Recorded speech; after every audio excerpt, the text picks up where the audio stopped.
கிறிஸ்துவுக்குள் பிரியமானவர்களே, 1 பேதுரு 3ஆம் அதிகாரம் 4ஆம் வசனம் இப்படியாக எழுதப்பட்டிருக்கிறது.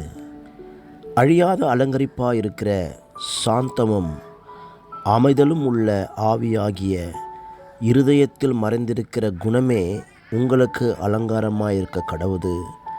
அதுவே தேவனுடைய பார்வையில் விலையேற பெற்றது என்று சாந்த குணத்தை குறித்து எழுதப்பட்டிருக்கிறது.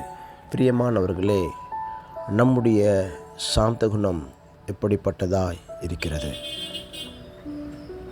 இதுவே அழியாத அலங்கரிப்பு என்று வேதம் சொல்லுகிறது. புறம்பான அலங்கரிப்பு அழகான உடை உடுத்துதல், நகைகளை அணிந்து கொள்ளுதல், மேக்கப் சாதனங்களை உபயோகித்தல். புறம்பான அலங்கரிப்பு குறித்து அநேகமான காரியங்கள் காணப்படுகிறது. ஆனாலும் இது நமக்கு அலங்காரமாக இராது என்று பரிசுத்த வேதாகம் சொல்லுகிறது. சாந்தமும் அமைதலுள்ள ஆவியுமே நமக்கு அலங்காரமாக இருக்கும் என்று வேதம் சொல்லுகிறது. சாந்தம் நிதானம் இழக்காத ஒரு நிலை. சாந்த குணம் பதட்டமடையாத ஒரு நிலை. சாந்தம் மனரம்யமாக இருக்கக்கூடிய ஒரு நிலை. சாந்தம் புன்முறுவலான ஒரு நிலை. சாந்தம் என்ன நேர்ந்தாலும் அசைந்து கொடுக்காத ஒரு நிலை.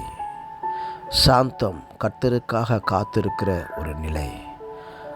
சாந்தம் எதிரில் நிற்கும் மனிதர்களை தம் பக்கமாக இழுத்து கொள்கிற வல்லமையுள்ள ஒரு நிலை. பிரியமானவர்களே, நம்மிடத்தில் இருக்கிற சாந்த குணம் எப்படிப்பட்டதாக இருக்கிறது? சாந்தி என்று பேர் வைத்திருப்பார்கள், ஆனால் சாந்தமில்லாமல் இருப்பார்கள். சாந்தகுமார் என்று பேர் வைத்திருப்பார்கள், ஆனால் சாந்தமே இல்லாமல் இருப்பார்கள். மனதிலே ஒரு அமைதி இல்லாத ஒரு நிலை, தண்ணீரை போல தத்தரிக்கிற ஒரு நிலை காணப்படும். பிரியமானவர்களே, தேவனிடத்தில் விசுவாசமாயிருங்கள்.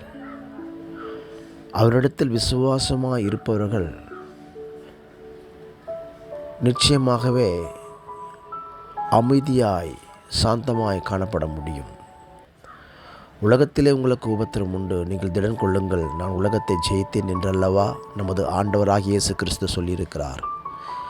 நம்முடைய சாந்த குணம் அநேகருக்கு தெரிவதற்கு முன்பாக அது நமக்கு தெரியட்டும்.